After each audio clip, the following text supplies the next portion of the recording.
eventually people are going to say, what the hell is going on? No matter how far you go into the dark, when you flip, you go exactly the same place to the light in our galaxy. Everything. Because everything is in balance. Everything is in polarity. I think it's just going to get weirder and weirder and weirder, and finally it's going to be so weird that people are going to have to talk about how weird it is. What the hell is going on, everybody? How are we all? Happy Sunday or happy Saturday, happy weekend, wherever you are. Hope you guys are all doing well. Lots and lots of people in the chat here ready to go, which I absolutely love to see. Thank you all for being here. We've got a bit of an exciting show today. It's a bit of a weird week. We've got a couple of things that we're going to cover. The big one, which is on the thumbnail, is Raëlism, which is an alien, it's a religion, a new age religion started in the 70s that basically believes like aliens created humanity. And it's wild for a whole bunch of reasons, which we're going to get into today's show.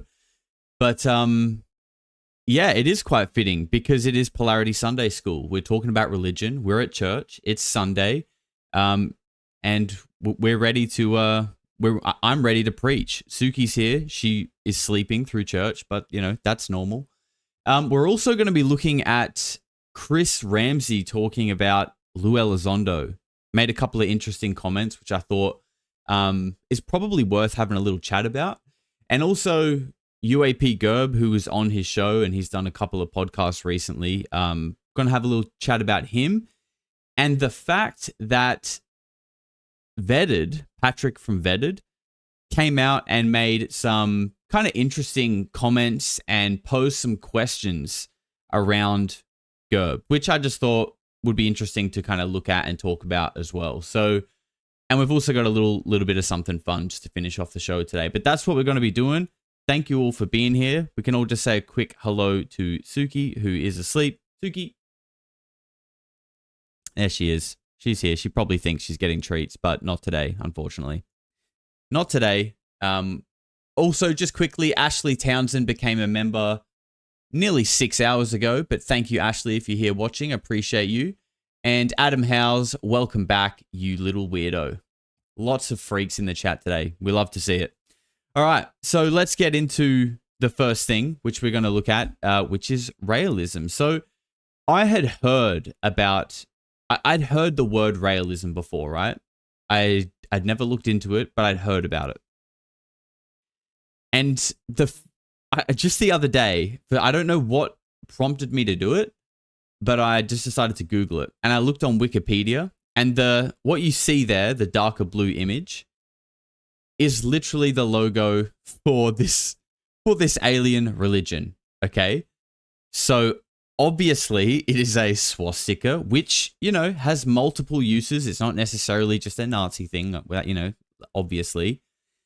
But given the connection between Nazis and Jews and the ongoing conspiracies between both of them, you know, I just thought this is kind of weird.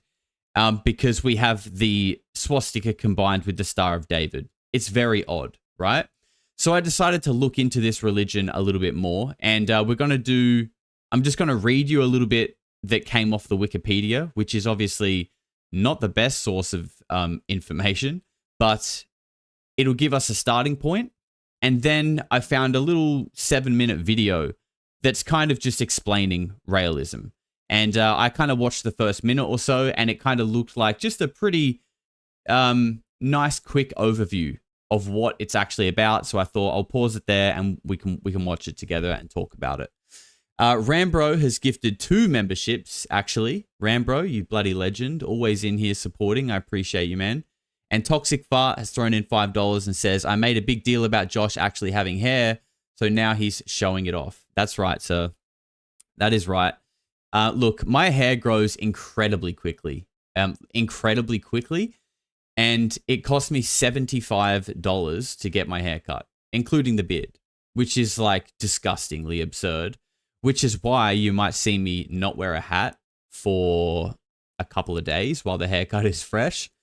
And then once it starts to get shaggy, I just put the hat on because, bro, I'm not going to go pay another $75. Maybe I'll pay $75 in another couple months.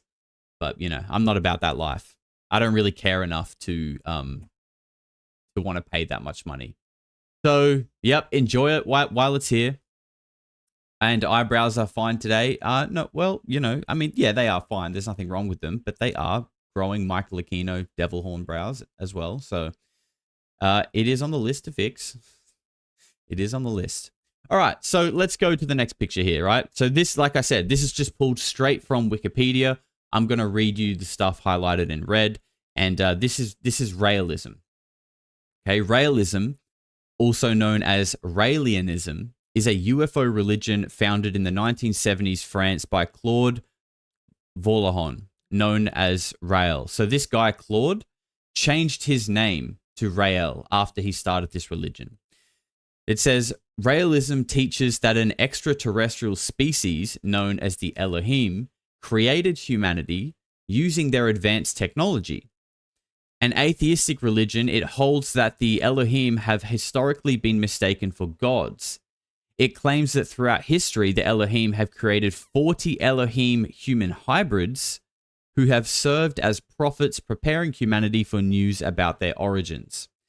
Now, this is, so not only is the whole swastika and Star of David combination thing like very interesting in itself, but the fact that like when I read that, I was like, so Raëlianism is kind of where modern disclosure seems to be at right now.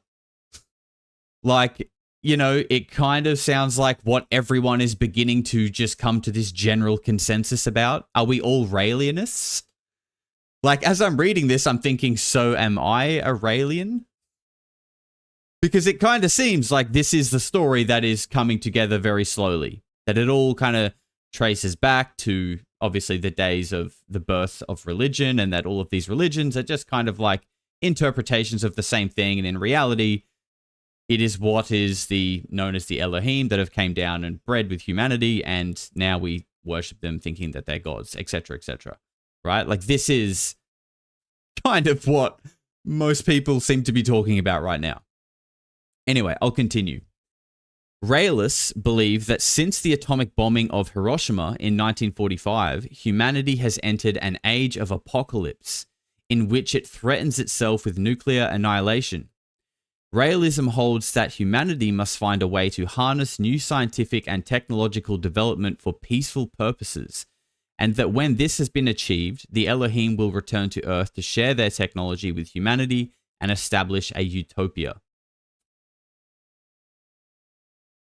What do you guys think? Pretty interesting, right? Like the fact that it's, I mean, the whole that we're in the age of the apocalypse is mildly frightening, mildly concerning. But also what's interesting is the fact that it's connecting the whole nuclear connection with whatever the UAP phenomenon is. Because I don't think we really know what it is, but it's quite clear, it's obvious, it's well documented that whatever the UAP phenomenon is, and I'm sure it's many things, but a big portion of it seems to be very interested in our nuclear weapons.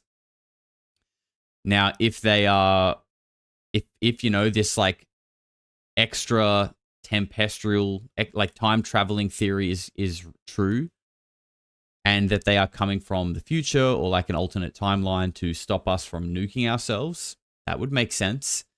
But, you know, who knows? But why I wanted to show this is because I've not seen anyone else talk about it. I just heard about Raëlism.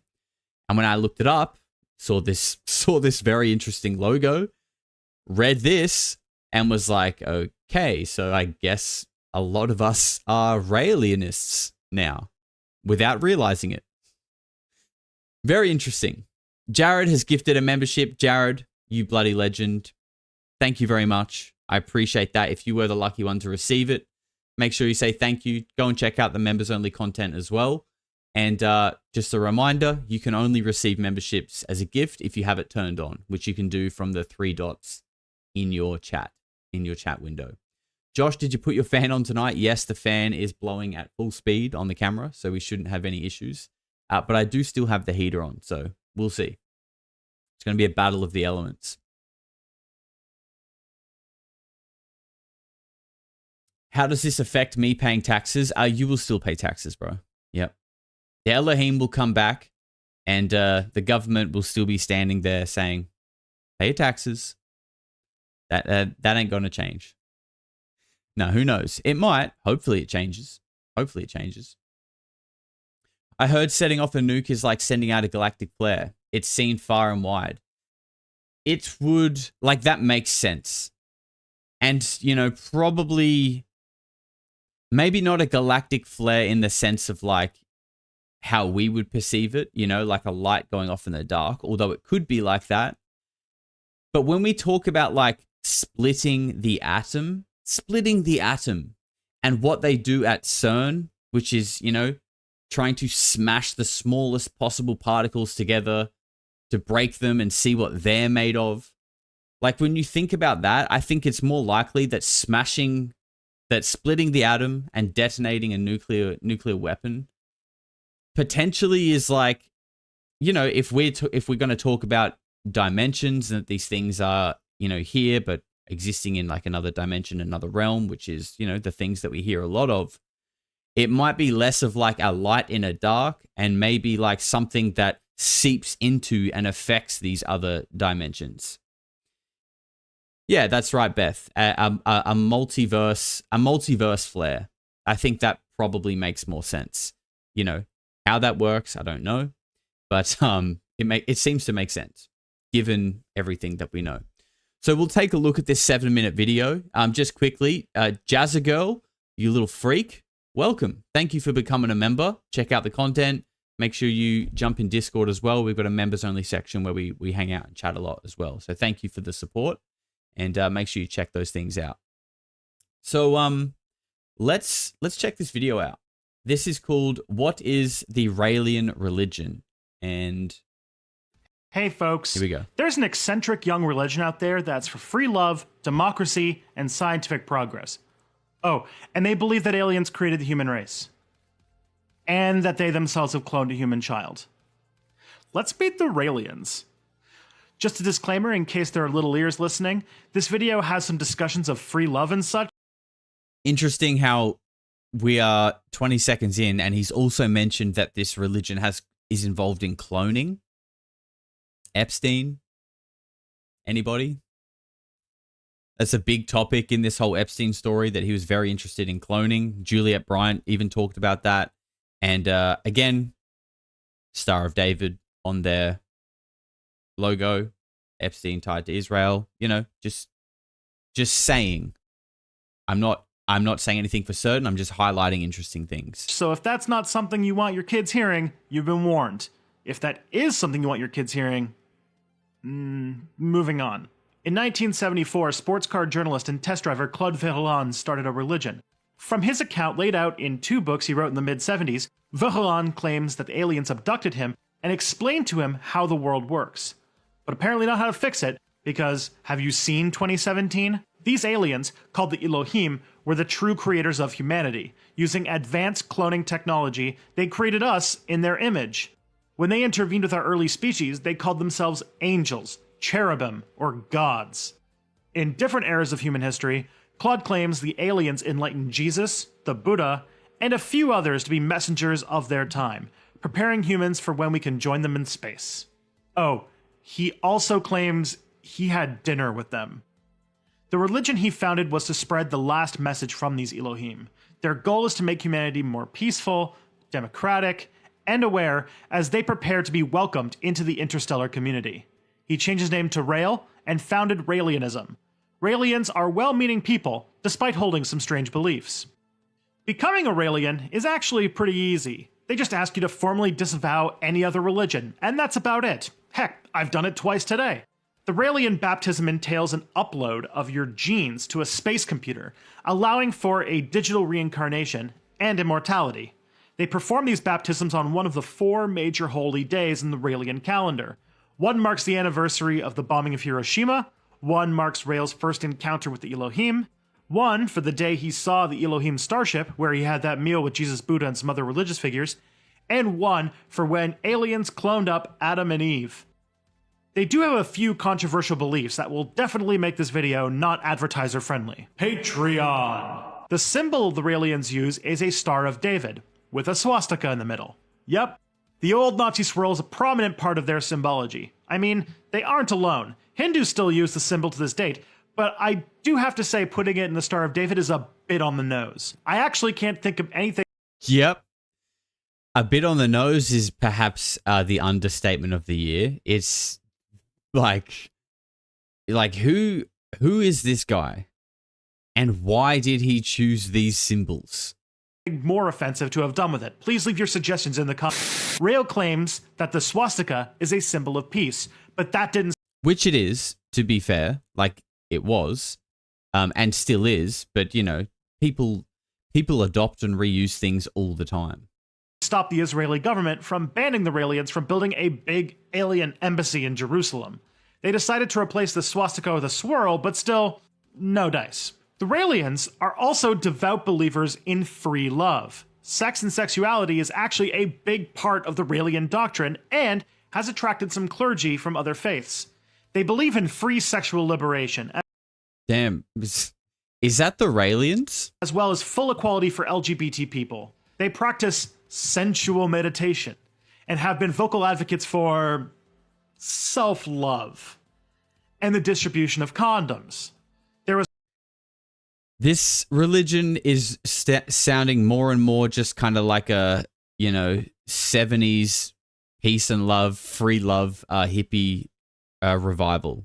Well, it was made in the 70s, actually, so there you go. It makes sense. I'm getting cult vibes. As soon as people start talking about, like, free love and just, like, sex-focused things, everyone's just like, cult.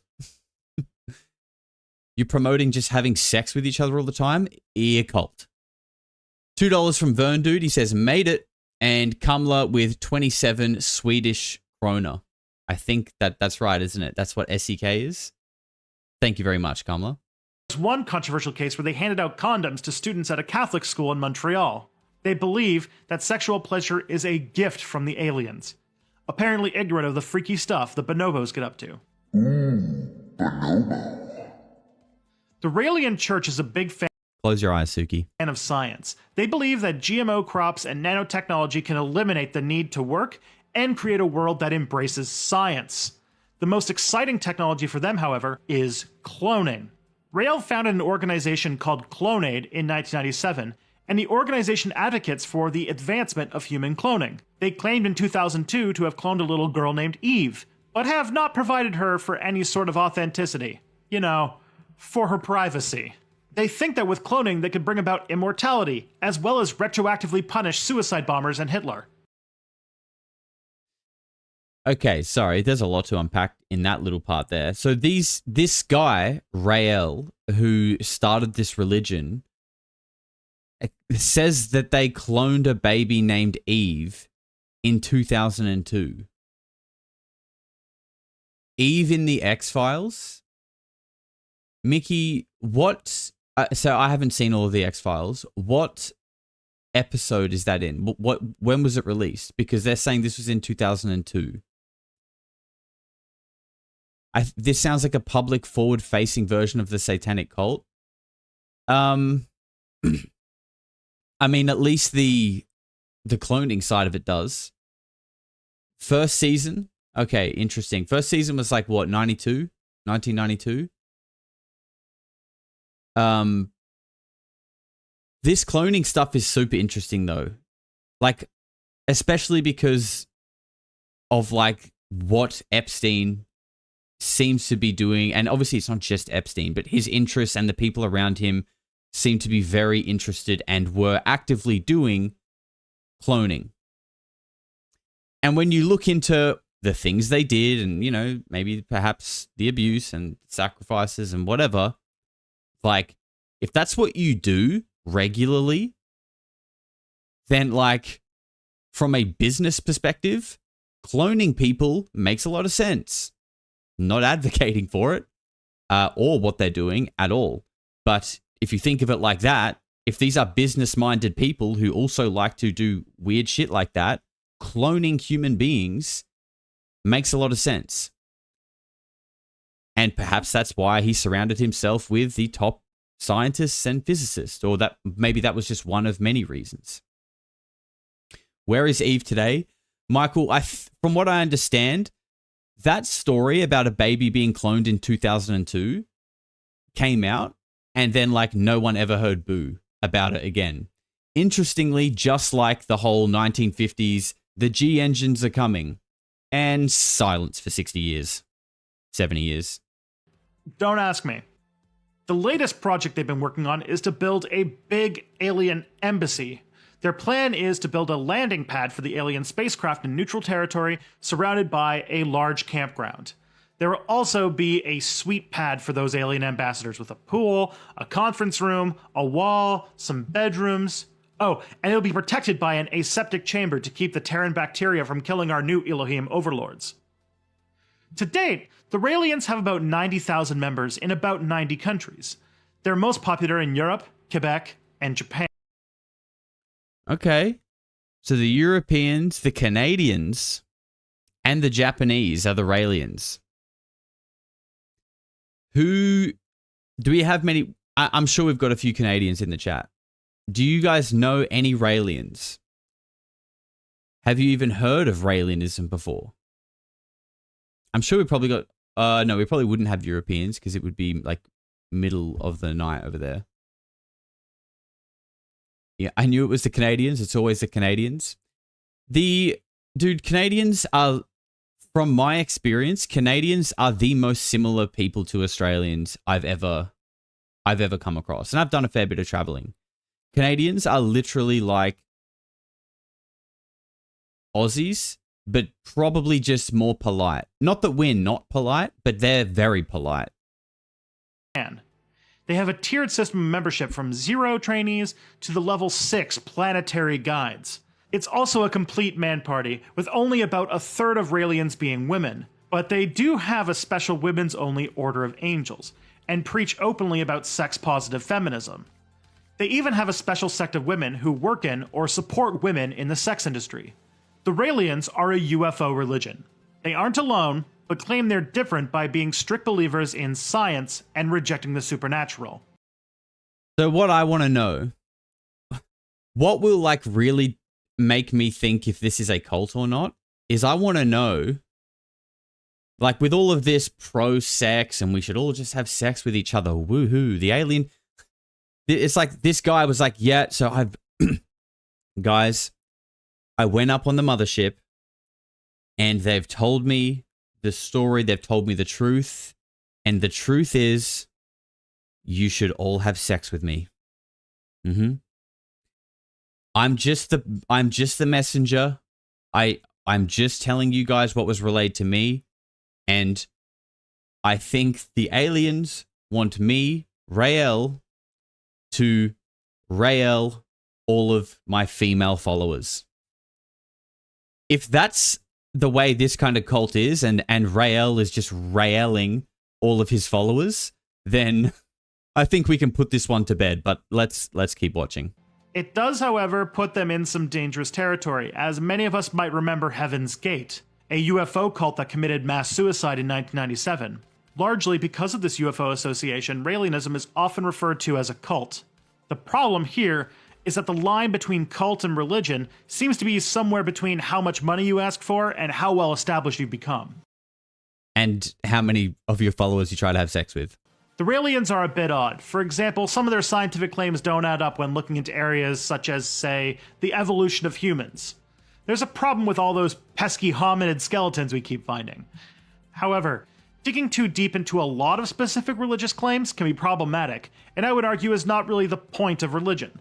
Religion is more about shared values, identity, and rituals, which the Raëlians have. In the meantime, we have a non-predatory religion that embraces a lot of progressive stuff. Let their freak flag fly. We must move forward, not backward, upward, not forward, and always twirling, twirling, twirling towards freedom. I want to hear more from you guys. Are the Raelians a bold new religion, or a silly UFO cult, or are those mutually exclusive? I do from time to time make some more videos on world religions, so you can click here for a playlist of them. And be sure to subscribe for any new. Interesting. So if you guys, I will leave the link. I'll chuck the link for that video in the show notes afterwards. But if anyone wants to check it out, if you just Google basically Raëlism, it's probably the top video. I think he actually had a couple of other videos about it, but pretty interesting topic, right? I mean, I think we probably need to dig into it a little bit more if we really want to get some conclusive evidence. But I think like it's pretty. Again, if we come back to here, if we come back to this, you know, what is written here, you know, I'm kind of like on board with that. Now, don't worry. I'm not going to try to start having sex with everyone in the chat. You know, that's not what's going to happen. But this part, I'm kind of like, yep, this all seems to check out and line up with what we generally come to agree upon. So, I don't know. What do you guys think? Can we get just a bit of a general consensus in the chat of what people are thinking? Like either cult or something to it. Just hit me with a cult or something to it. While you're working that out, Michael Frost threw $8 into the chat and says, love your work, and Aussie too. Thank you, Michael, you bloody legend. I appreciate the support. The Cookie with $5 says, shrooms cooked me, but I made it. I'm glad you made it out the other side, sir. I hope you're feeling a bit better. And shout out to P-Shaw. Hope they're doing well as well. And Leon Chester, the absolute hero, has gifted 5 memberships. So we have 5 new freaks in our club. Welcome, guys.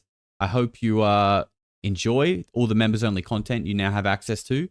And guys, make sure as well, if you're not in Discord, it's linked below, and you can join the members-only section as well if you're a member, which is the best part of the Discord, really.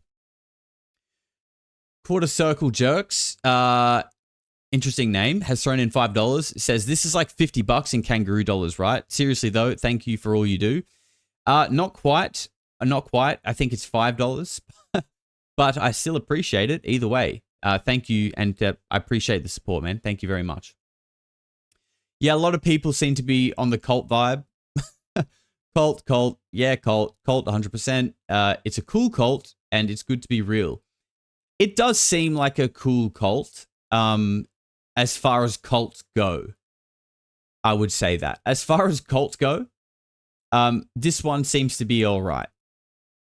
A little bit, dipping their toes into the alien world. I think they've got a little bit of a grip on what's going on.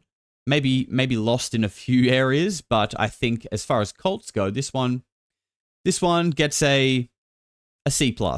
This one gets a C+. Cults are usually small. This seems like a larger scale. Do we call Scientology a cult? It's an interesting question. I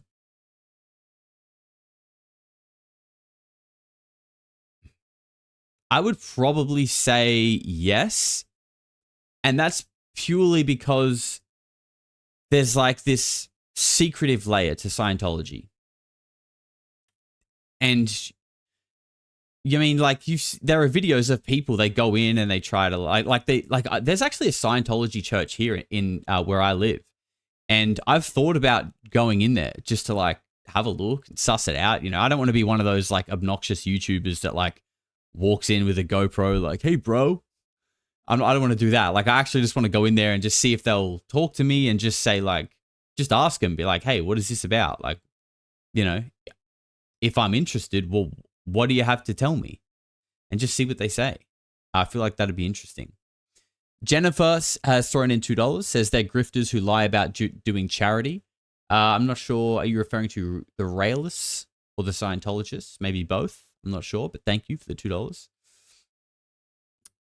I'll stay the F away.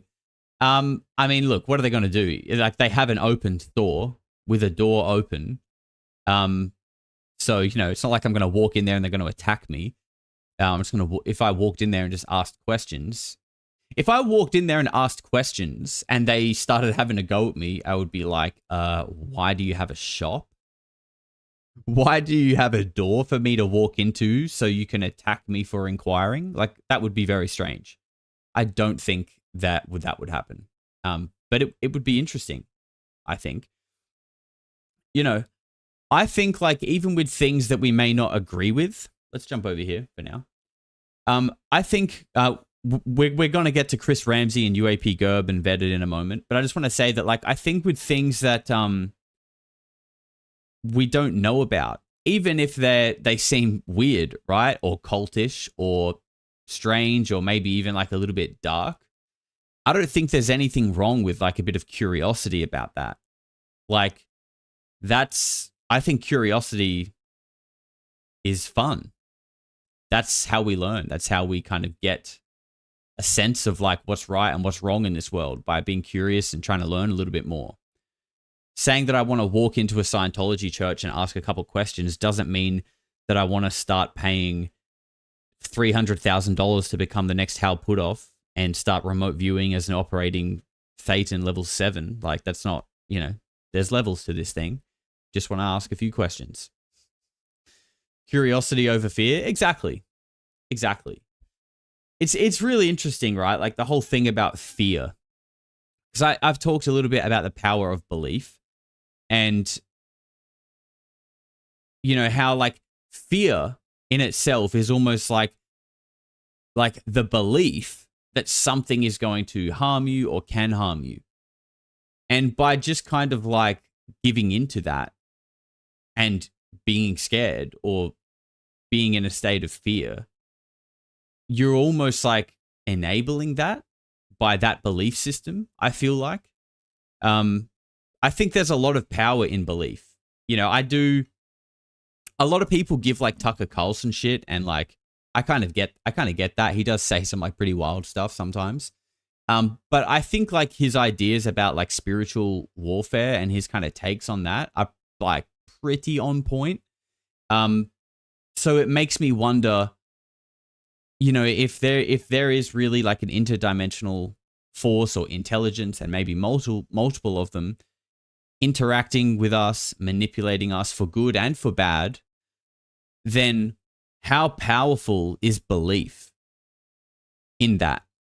Like, and how powerful is being able to manipulate the belief of the masses in that, right?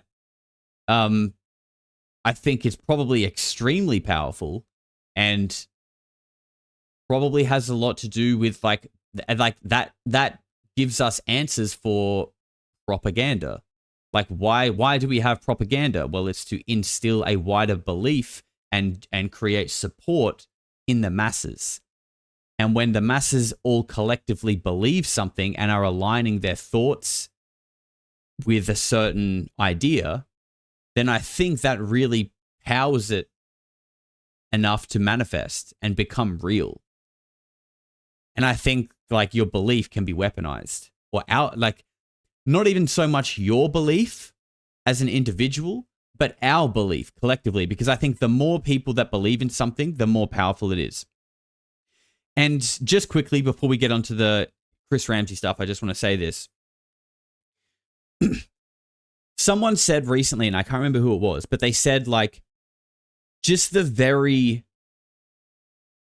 fact of people having competing beliefs is enough to stop human consciousness elevating, right? Because for human consciousness to elevate, we all need to kind of agree, right? Like just on what it is, we could argue, we would say it would probably have to be like a positive thing. It would have to be us agreeing on, always coming from a place of love, curiosity, empathy, caring, enlightenment. These things would need to be universally understood and agreed upon for humanity to elevate, right? Just the very fact that people don't agree on that, and that that they might agree on, I'm a Raëlianist, I'm a Muslim, I'm a Christian, I'm a Jew, I'm a Khazarian, like I love Baal, whatever, right? Just it doesn't matter what it is. Just the simple fact that there's all of these competing beliefs means that like nothing can collectively manifest, because there is just conflict and friction. So it's like the very conflict itself is stopping humanity elevating. Does that make sense? And because it makes a lot of sense to me, I don't know if I'm explaining it as well as I'm thinking about it. But it's like just the very fact that we are fighting amongst each other. It's like, that's it. That's it. They've won. We've lost. That's it. Doesn't matter what it is. It's not until we can work it out and agree, then we can collectively manifest what it is that we're trying to do. It makes total sense. Watch Lee Remini's show about Scientology. Thank you, Toxic Fart. I'll add it to the list of 3,000 things that I need to watch. I appreciate it, bro. Thank you. All right, let's talk about Chris Ramsay, who had a fantastic podcast recently with UAPGerb, which we'll talk about in as well. Gerb. I think it's Gerb. I'm going to go with Gerb anyway. We'll talk about UAPGerb as well, and then we'll talk about some interesting comments that Ved had made. But here is Chris Ramsay talking about Lou Elizondo. Yeah, it's tough, man, because you don't know who to trust, right? You get a guy like Lou come here, and talk about these things, and he's a really nice guy. Like I met him, he's like a super friendly person, but from his background and from everything else, like I don't know if I can believe him, and that's just the state of things. I don't know, like he's been proven time and time and again to have said things that turned out to not be true. Yeah, so then you have to start asking yourself, even though I like the guy, even though I think he's a nice person, and me. Exactly. Important to remember, like, people take questioning these people as like personal attacks and criticism. It's not that. Means well, man, like, can I even believe a word that comes out of his mouth? And this happens, and I don't want to be paranoid, but I'm also facing the reality that these programs stop at nothing to confuse you, to remain completely aloof. Well, Lou did previously work at the counterintelligence field activity, so I don't. By the way, shout out UAPGerb with the Robert Whittaker shirt. He's an Aussie UFC fighter. He's actually always been my favorite as well, ever since he came up through The Smashers, which was like a little reality TV show for UFC fighters. Ever since then, he's been the GOAT. And he's a gamer, if anyone doesn't know. He's a complete nerd, plays video games, legend. I don't want to get involved in the drama there, but I do think that is something for people to. And neither do I. But I'm not attacking this, but right. I'm coming at it from a very pragmatic point of view. Yeah. And if Lou were sitting here, I'd say the same thing to him. That, like, although I think you're a nice person, you've been nice to me. I now know that I might not be able to trust you when it comes to these things, because you might be doing your job. Yeah. And I just got to step away from that a little bit. And especially in this field where there's so many psyops and psychological warfare. I mean, recently with the Wall Street Journal piece and the Yankee Blue, hey, if Yankee Blue can trick 10,000 Air Force guys, go ahead, release those documents and the photos that tricked so many people into thinking we had an anti-gravity drive. It's not classified because it's fake. Yeah. Go ahead, pop it out. Let's see it. It doesn't have to wait till Aero Historical Report Volume 2, which it won't be in. Go ahead if it's not. Yeah. So some great points there. Sorry, I'll find Chris a more favorable frame to pause him on. That's better. I think, like, you guys would know, I'm pretty sure it was literally on the 30K stream the other day that I said, we owe it to ourselves to just not trust these guys. Like, why would we? And it's not personal, but it's literally just like what Chris said there, that these people are nice and they come across as kind, but they also are from the CIA, and they might literally just be doing their job.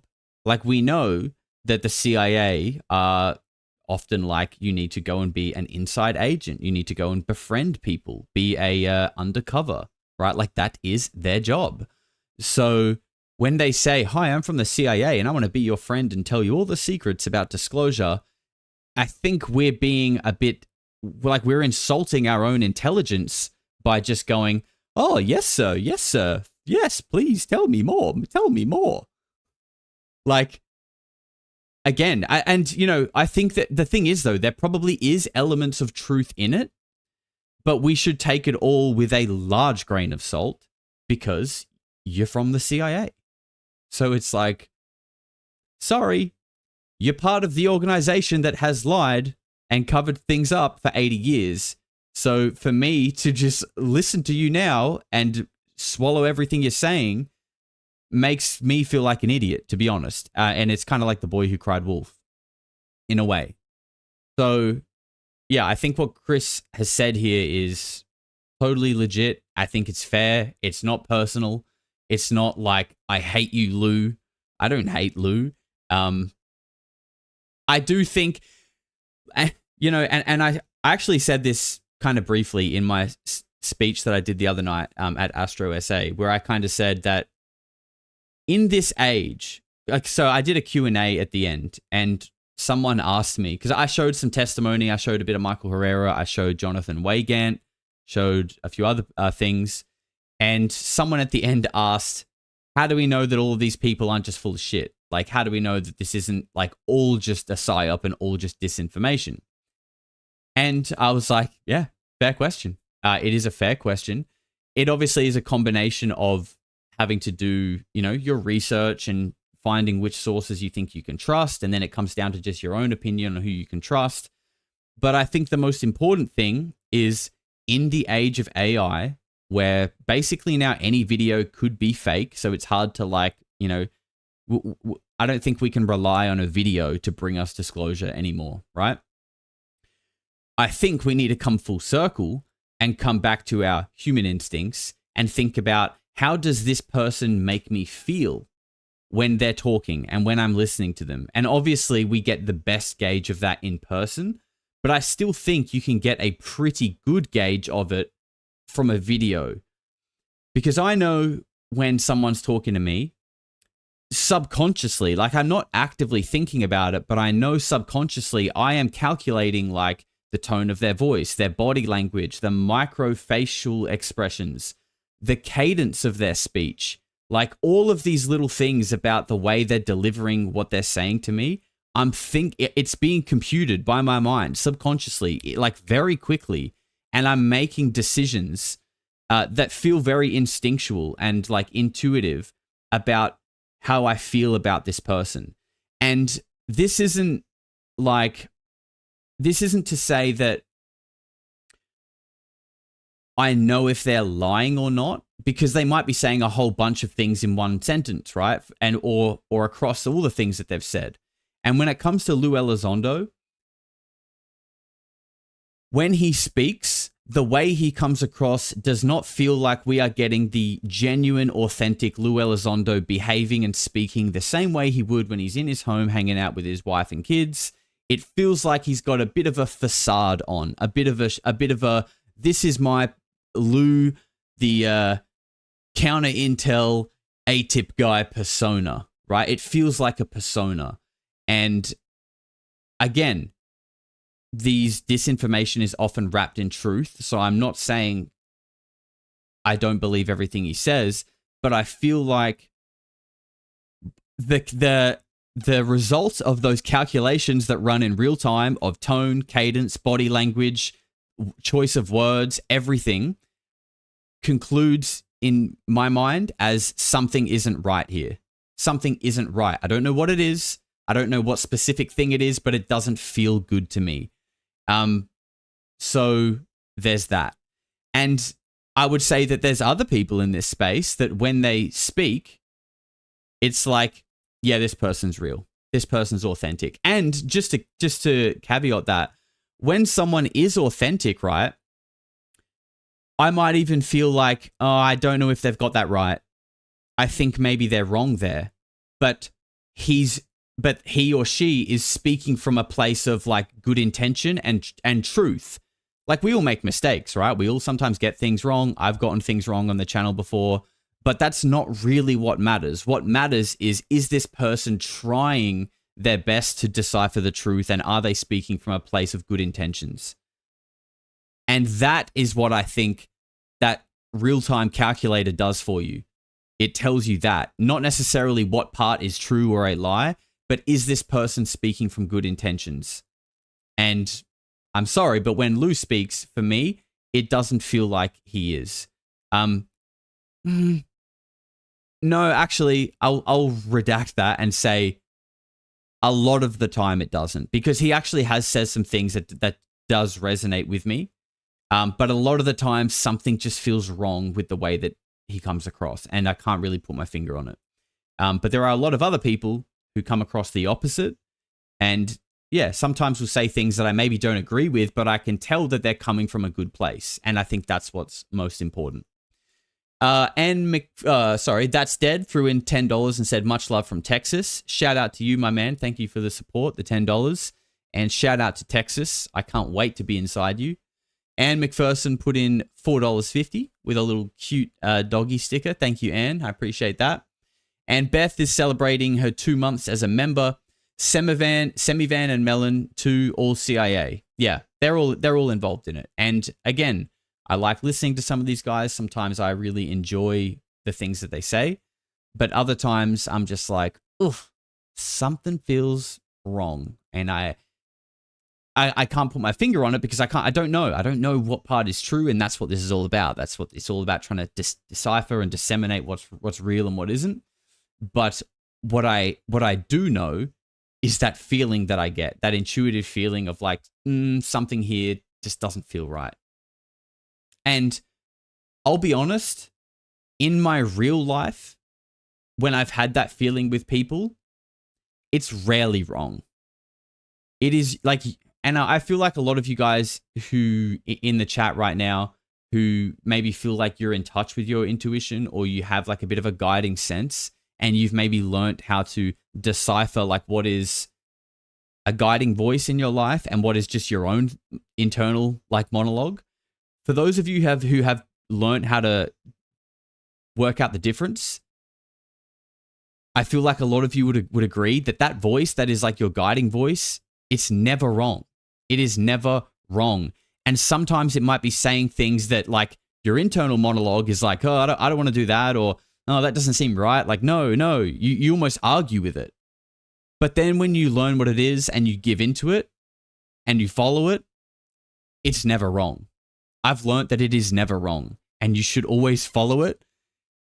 And, you know, in a way, that's actually so, like relieving, because we're always so in our heads, like trying to work our life out. I mean, like, oh, what should I do? Should I do this? Should I do that? Is this the right choice? What are they going to think? If you can just like shut the hell up, brain, thanks for once, that'd be good. If you can manage to do that and just follow your intuition and just trust the process and trust that guiding voice is going to look after you, and just like it's got you, it kind of just takes that stress out. Oh, there goes the camera. God damn it. All right, I'll fix that. What we'll do is I'll play the next clip, and I'll go turn the heater off, and I actually need to go to the bathroom too. So we'll play the clip, and actually, I don't have wireless headphones. Okay, you know what? You guys, Suki, you're gonna have to take the reins for a moment. I'll be back very, very quickly. Oh, that's the wrong one. Suki, you're up.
The hell, she just left. She just left. Worst co-host ever. All right, let me turn this thing back on. We should be good now.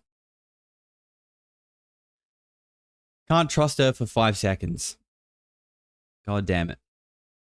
Sorry about that, guys. Some minor technical difficulties. We're back. We are back.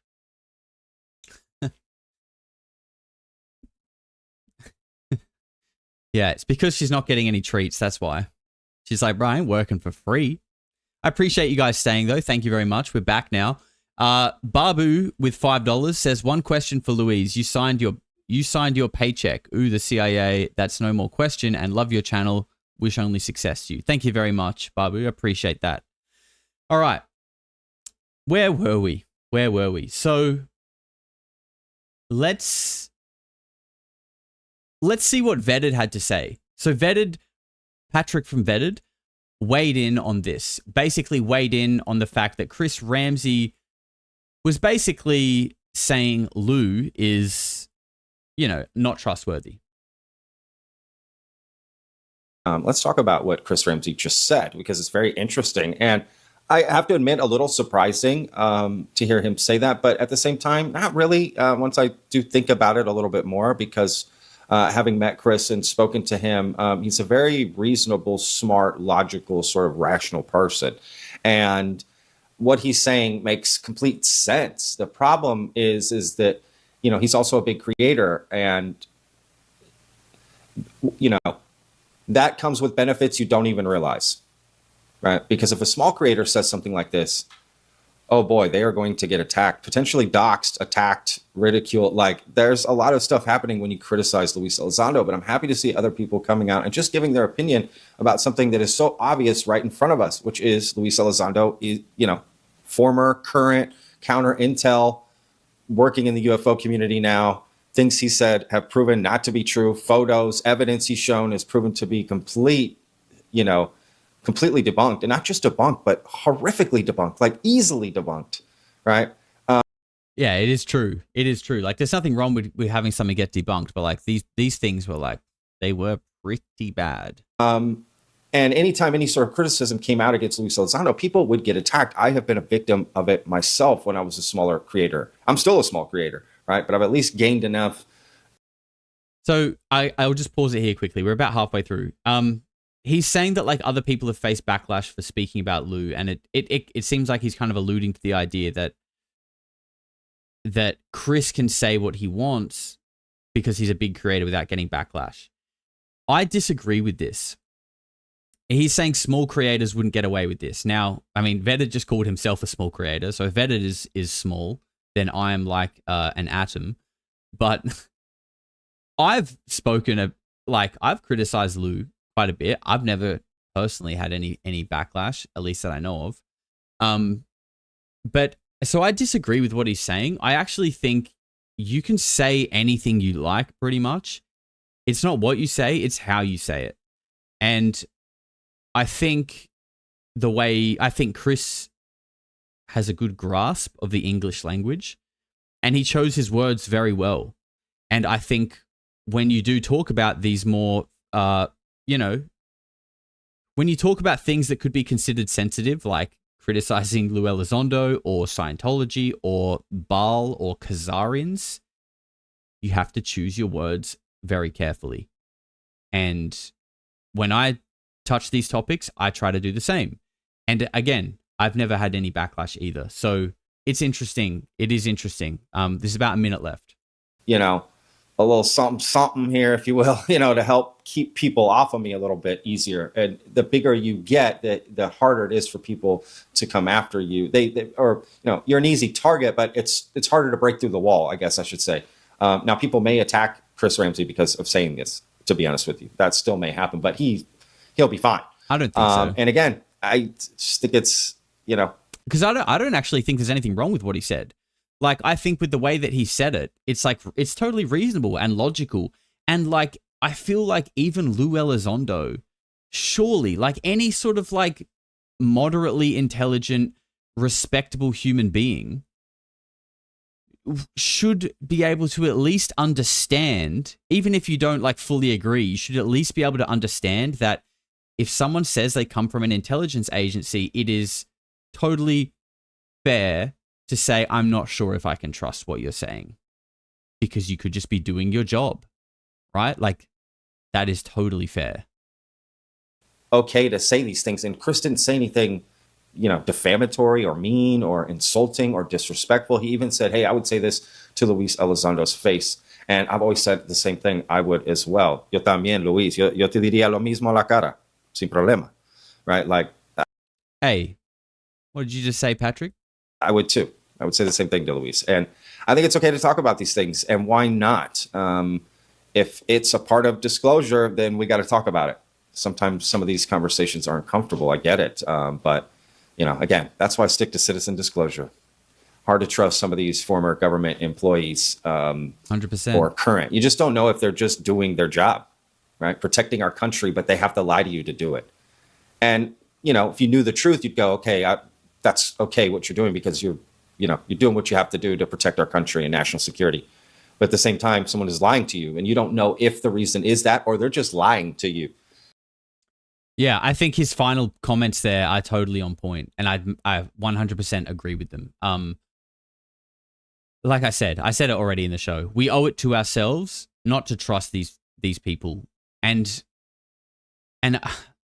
I don't mean like entirely, but like don't just swallow everything they say. And like I always say, like you don't have to subscribe to anyone.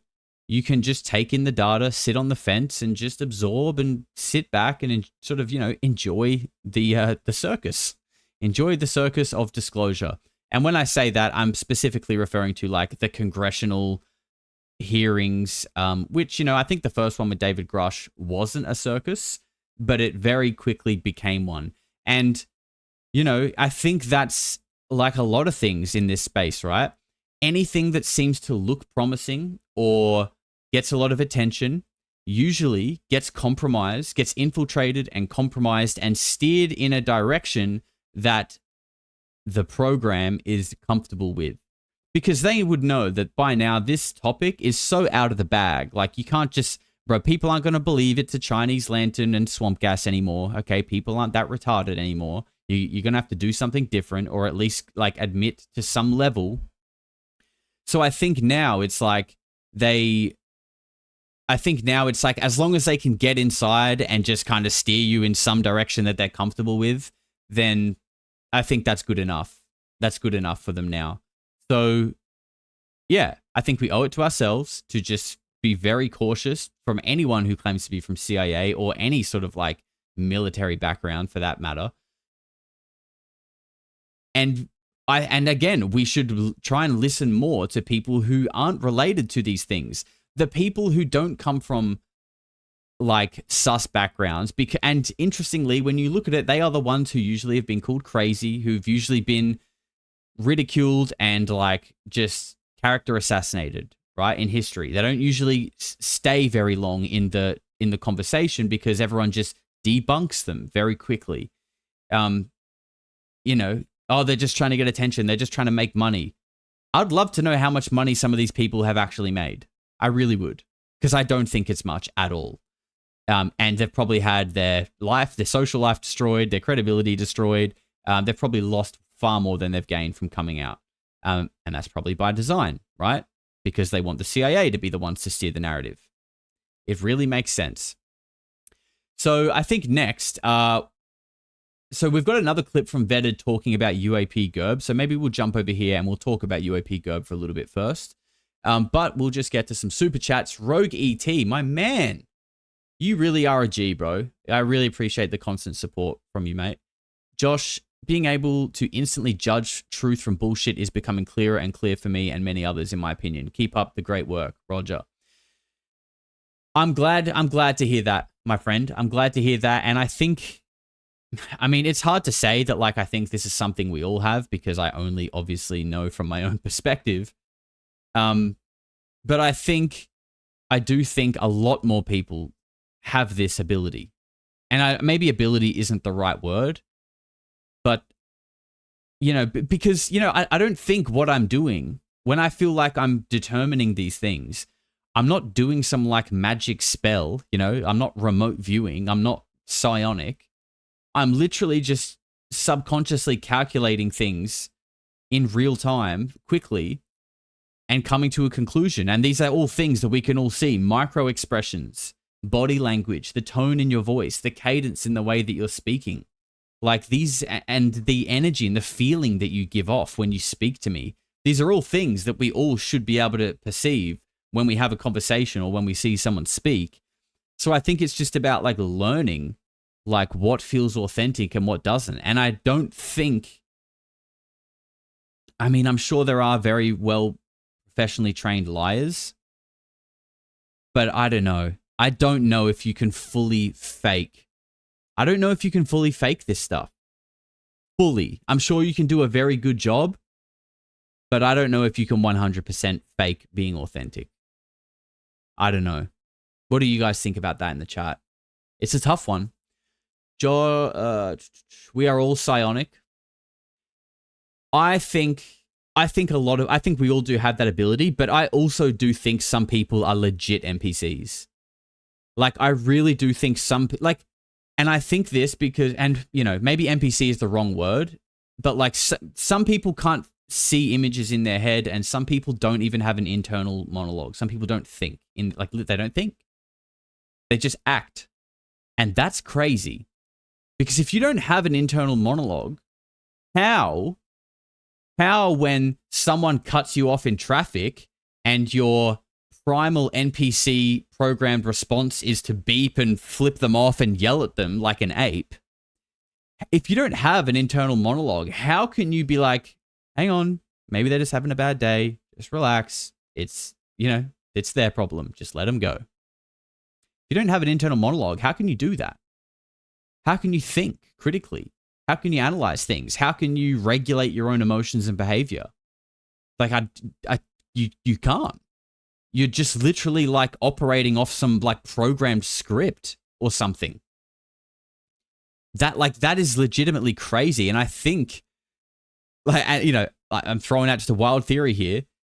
Like, is that the difference between like NPC/apes and like people who have been genetically modified, perhaps some level of being a human hybrid?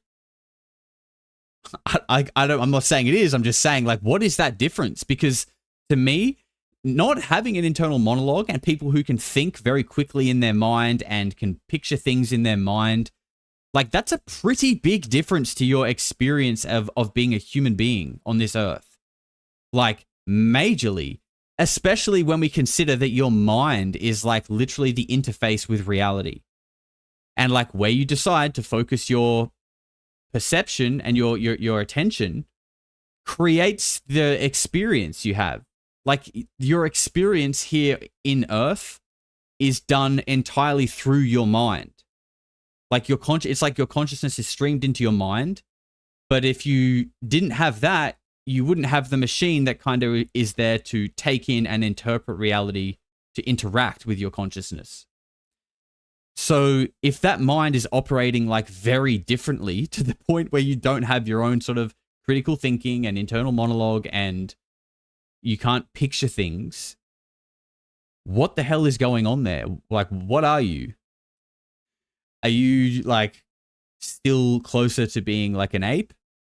Or maybe, you know how like you go in the public health system to get surgery? Are you still in line to get like the DNA upgrade from the Elohim or from the reptiles? Like, what is that? Why can't you think, and why can't you picture things? Because that's crazy to me. Lorraine says Lou is a double agent.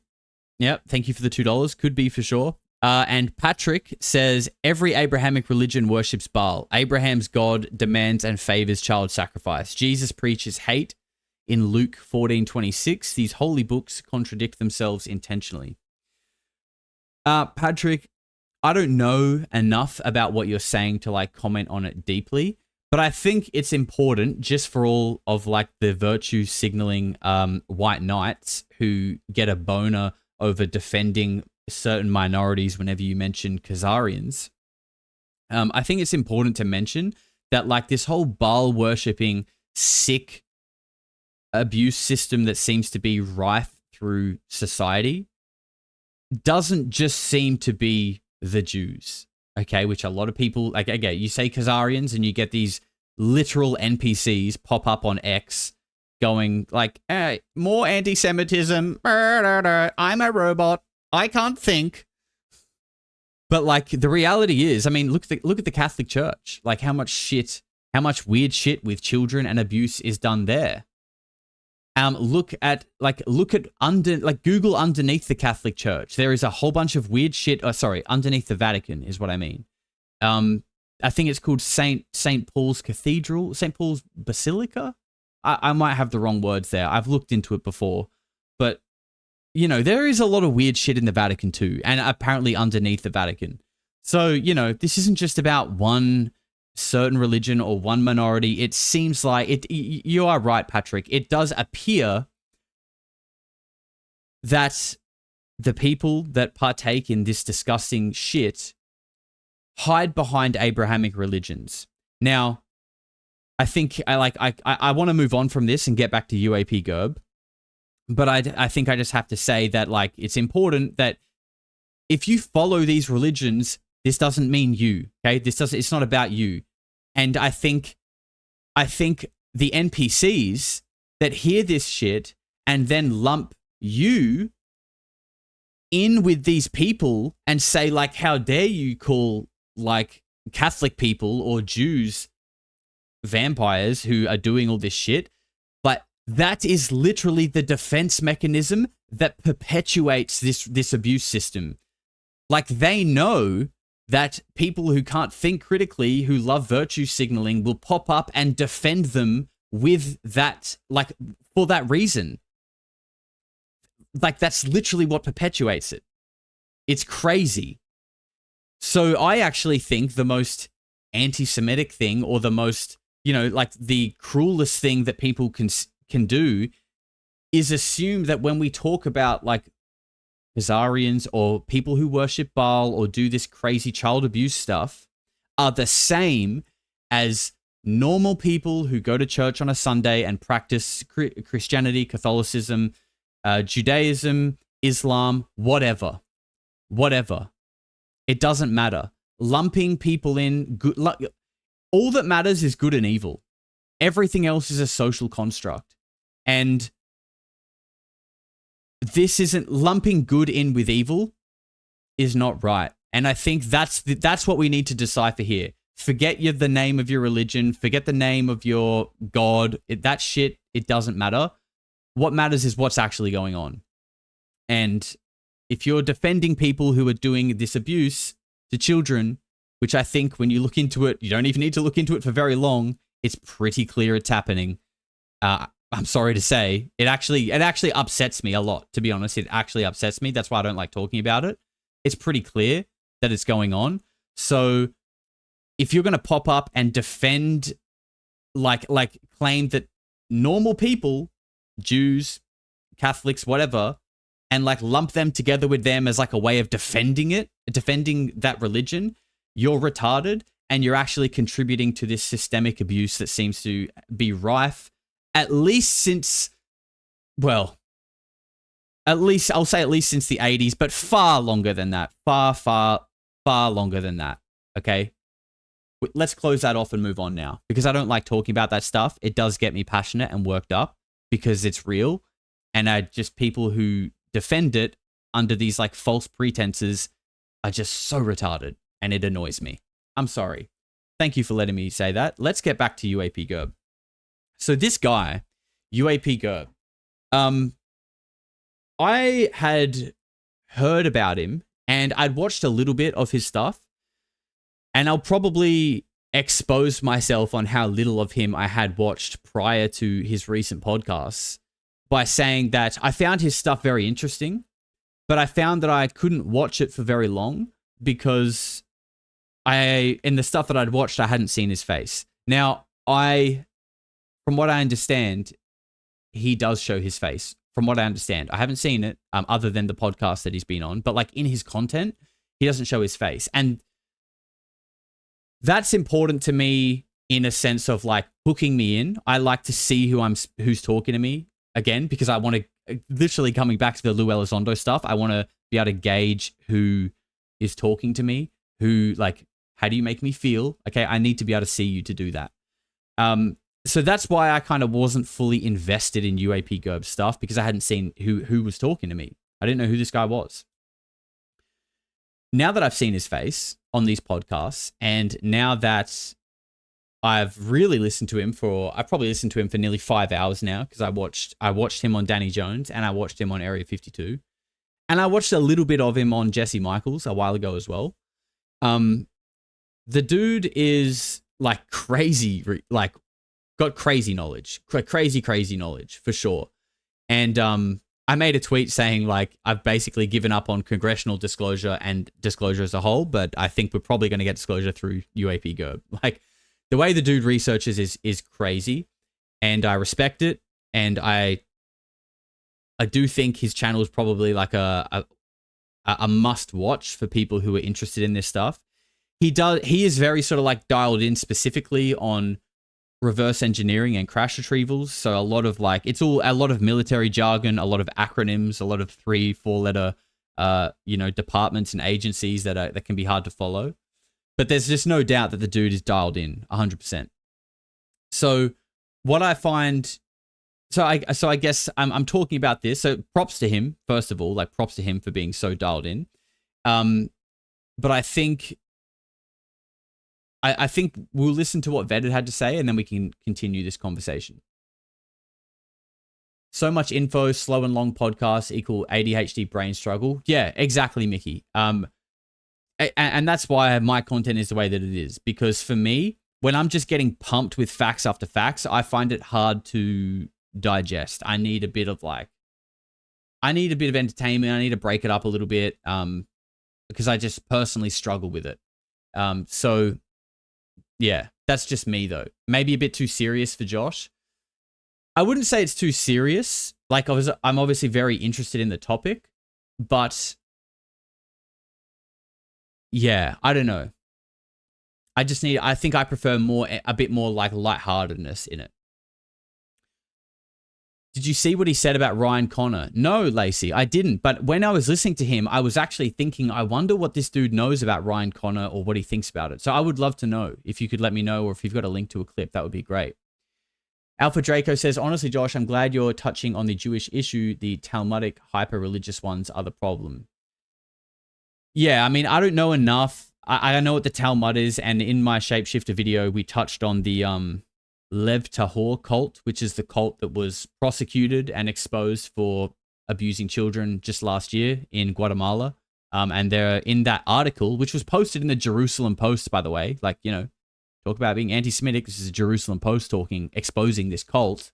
So, I think it's quite clear that, Jews and Lev Tahor and whatever these sick fucks are, they're not the same. Okay, they're not the same. Let's just be clear about that. Yeah, I think it's clear that there is a distinction.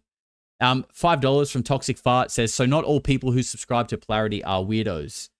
Probably not. Some people are probably just casuals peering into the weird world, I would say, for sure. And $20 from Kane. He says, keep crushing it, Josh. Give Suki some love for me. Absolutely, sir. I will. Thank you very much. All right, let's go back to Vetted and see what he had to say about Gerb, UAPGerb. Where are we? Sorry, please stand by. Elevator music. All right, here we go. This is Patrick again. Here we go. Can we get some sound, please? All right. So earlier when I said that I had a history with UAPGerb, it's kind of interesting. It's not that I have a direct history with him. I've never spoken to him, actually. But you see, early on with Vetted, I had covered the Michael Herrera story. And Michael Herrera and UAPGerb are good friends, as he readily admits, right, at becoming friends with some of these whistleblowers. And he was working with another UFO researcher named Joey Is Not My Name. And they were covering the Michael Herrera story. And I had Nathan from Michael Herrera's squad, his team leader, on to interview him. And Nathan went against Michael Herrera's story, right, clearly. And so I'm the only one with that interview. And I found it to be a little interesting, to be honest with you. There was just some shadiness with Joey Is Not My Name, that UFO researcher. And to be fair, maybe I was a little unfair, I connected that with UAPGerb as well. And so I kind of always thought that UAPGerb was so closely with like Stephen Greer, and he was basically kind of compromised in a lot of ways. And I don't know if I could really trust his research, because he's always touted as this great researcher.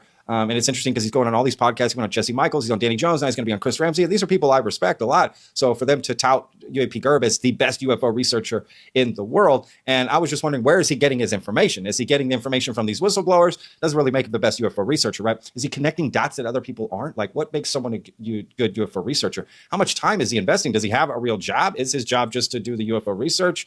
I don't know. I mean, I know what it takes to cover this topic and to look into this topic, and it's a lot of work. So unless it's your full-time job, I'm just not sure how you're making that happen unless you have no life, no family, no girlfriend or wife or kids or anything to do, right?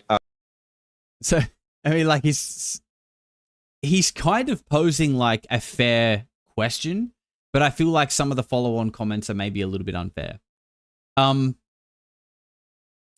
How does UAPGerb have the time to do all of this, I guess, is the main question. And obviously he's a little bit sus on it.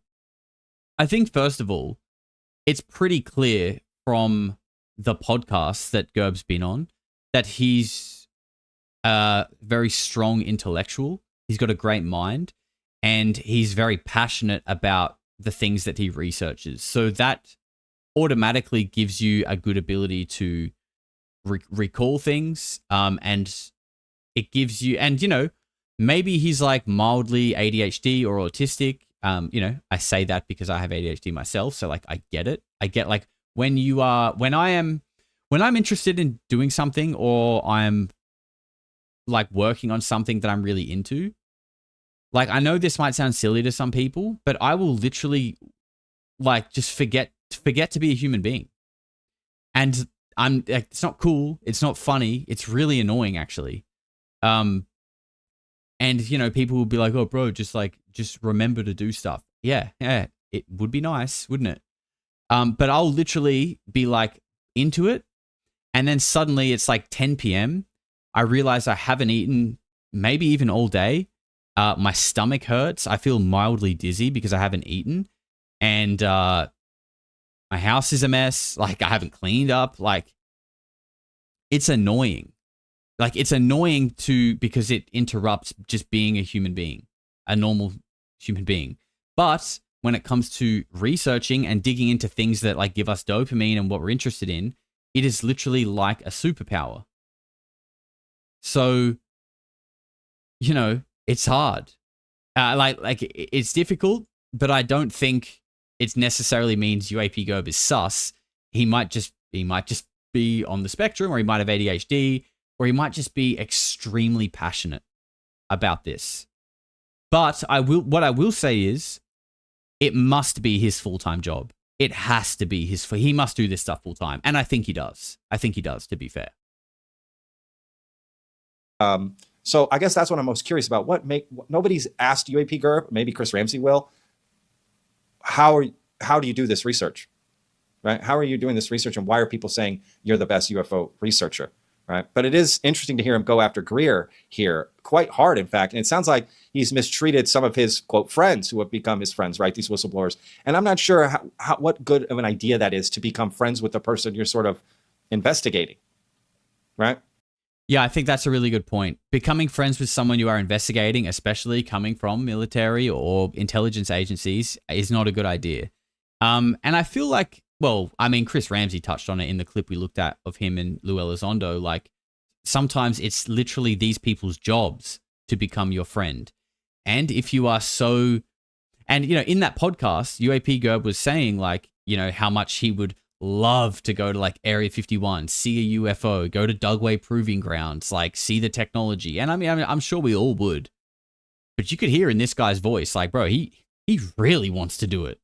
So I think it's probably important to remember that someone who is so into this topic could very easily, like, maybe forget what we just said. And when someone from these agencies or potentially has access or information to these things that you so badly want to know about and you so badly want to see wants to become your friend, well, you're probably gonna become their friend, right?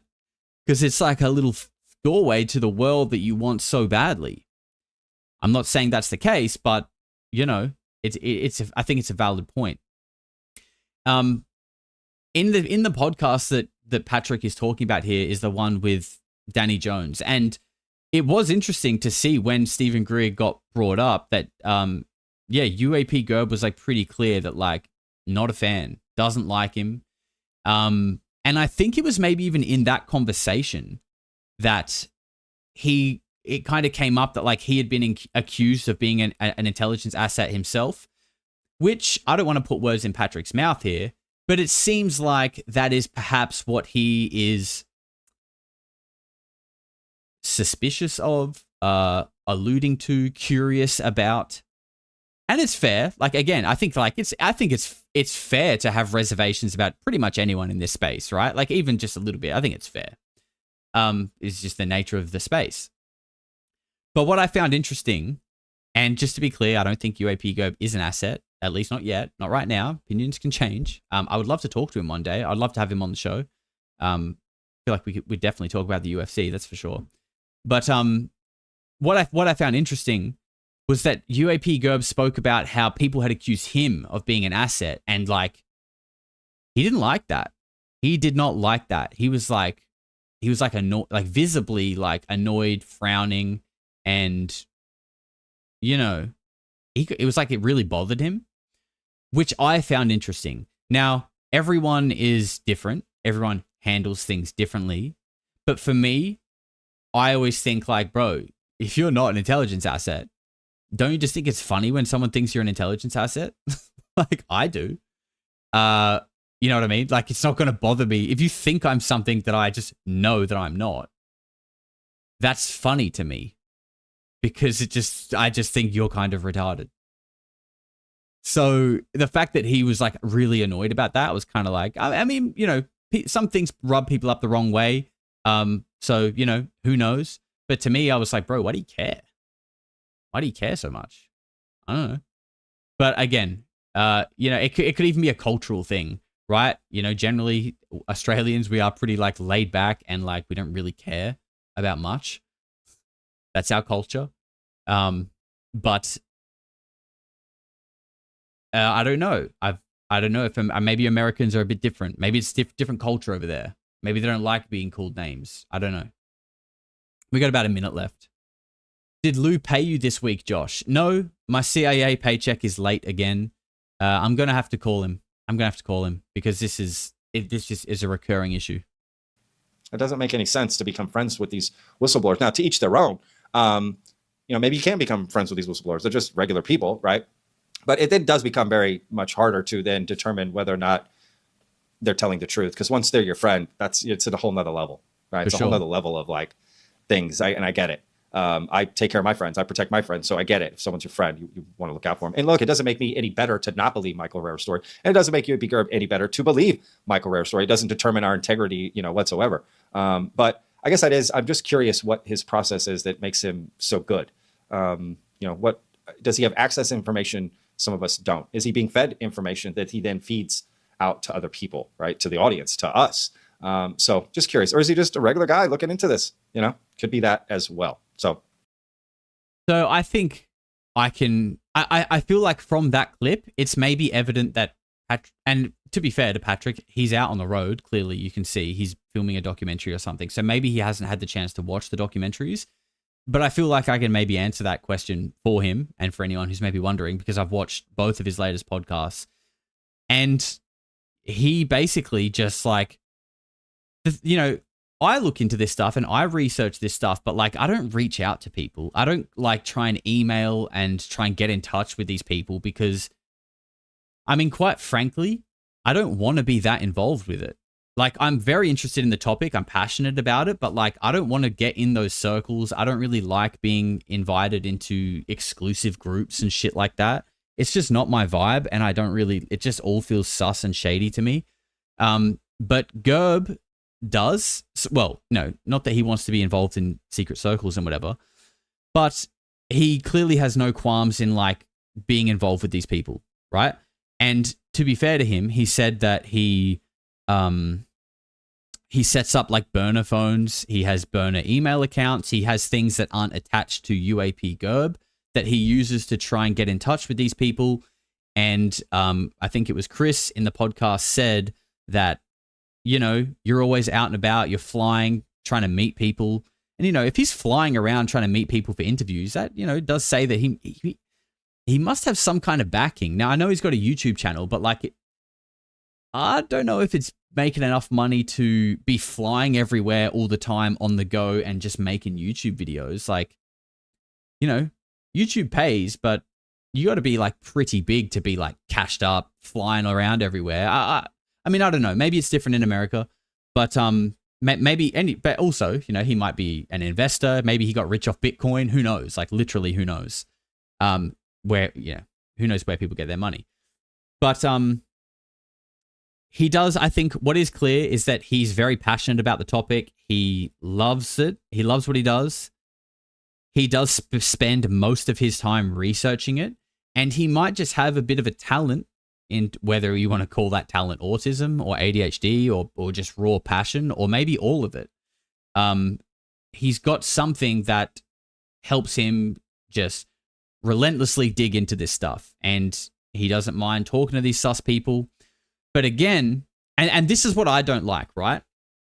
Because, you know, you guys would know that, you guys know that I'm friends with Reese Dalton Morgan, and he's pretty close with Ross Coulthard. And even Reese, who will share things with me that he won't say on a stream or camera, but he will even still, there are things that even between me and Reese, who I consider a friend now, because of the people he talks to, like Ross and others who are known, there are things that he will say, oh, I can't tell you, like I can't speak to you about that. Which, you know, fair play, I don't care. But it's like, what it means is, once you start getting invited to these circles, you just become one of these people who now, oh, I can't say this, I can't say that. And I don't want to be that. I don't think I want to be that. I don't want to be really given information that I can't say. Or at least if I did, I wouldn't say it. I wouldn't tell you that I have information that I can't say, because that's just annoying for me and for you.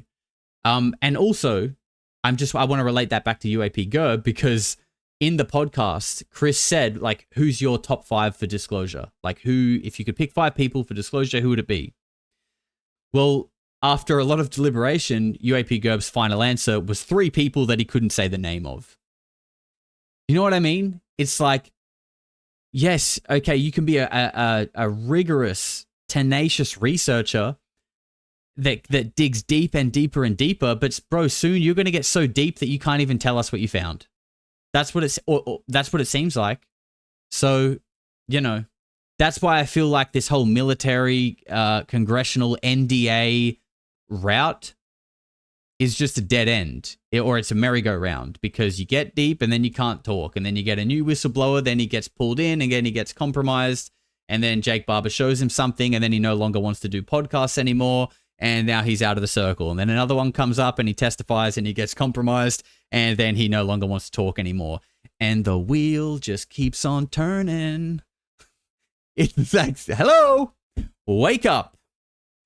I don't think it's ever happening through Congress. Maybe it'll happen through UAPGerb. Maybe it'll happen through Beatrice and her new paper and a scientific-led thing. Who knows? But I think it's pretty clear that the disclosure circus in Congress and whatnot is probably never going anywhere. Now, I want to show you just one last thing quickly before we wrap up. Let's jump back over here. This is just a fun little interesting thing that I found. So you guys remember the other day on stream when we dug into the stuff about Baal recently, and then in my comments, somebody said to me, did you know cannibalism is basically derived from the word Baal? And it was like, because it's from the Canaanites, goes way back to the Canaanites. Baalism is like eating human flesh. Cannibals, they are the cannibals. The Canaanites who worship Baal ate people. Cannibalism. Blew my mind. Someone in the comments just a day or two ago said, did you know that Balenciaga in translate, they said, did you know Balenciaga translates to Baal the King, right? And I was like, no. Because obviously there was that weird child exploitation ship with Balenciaga. That's why people boycotted it a couple of years ago. I don't know the ins and outs of that story because I don't really care for fashion and brands and shit like that. But I know that that happened, right? So when I saw that, I mean, trust me, I already know this shit is real and it's so far reaching that it scares me. But when I saw that, I was like, no, please no. So I just asked ChatGPT. Because this person didn't say what language it was. I just said, what ancient language is this? And what is the translation? Balenciaga. And ChatGPT says, you're looking at a phrase, Balenciaga, that's not actually from any real ancient language. It has no legitimate translation. Here's what's going on. So straight away, I'm like, okay, this person's just talking shit. Then it goes, what's the scam here? It's not Latin. Despite some online shenanigans, Balenciaga doesn't mean anything in Latin, let alone Baal is the king. The correct Latin... Wait, I just realized I never told it that it meant Baal is the king. This is the start of the conversation. I never told it that. Where'd you get that info, bro? Look. Start of the convo. Where'd you get that info, bro? That's kind of weird. Anyway, I'll continue. We can talk about that in a moment. It says, it's not Latin. Despite some online shenanigans, Balenciaga doesn't mean anything in Latin, let alone Baal is the king. The correct Latin phrasing for Baal is king would be Baal est rex or Baal rex est. The phrase became... This is where it gets interesting. The phrase became viral. Maybe... Okay, so maybe it knows about this weird trend or some shit like that. The phrase became viral when people manipulated Google Translate by selecting Latin and typing in Balenciaga, which bizarrely yielded the translation Baal is the king. But this is just a glitch or weird artifact. It doesn't reflect any real linguistic fact. Fact-check organizations, who we should always listen to, have thoroughly debunked this. Snopes, AFP, Lead Stories, and The Dispatch all confirm the phrase is meaningless in Latin and the translation is erroneous. I mean, so you're telling me that when Google Translate went up and became a thing and you set up all the languages from Hebrew to Japanese to Mandarin to Latin to Sanskrit, and they were all in there, and I'm sure they would have been, probably checked over. And then someone just happened to one day go, what does Balenciaga translate to? Baal is king. Whoops!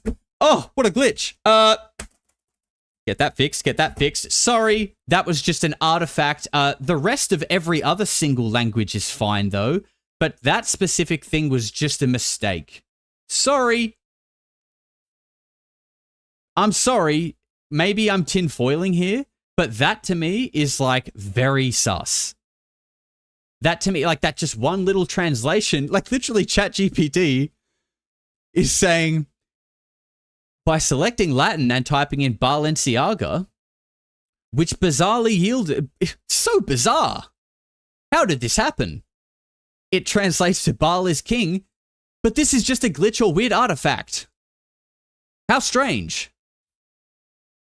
How did this weird glitch or artifact get into the system? Oh my god, quick, fix.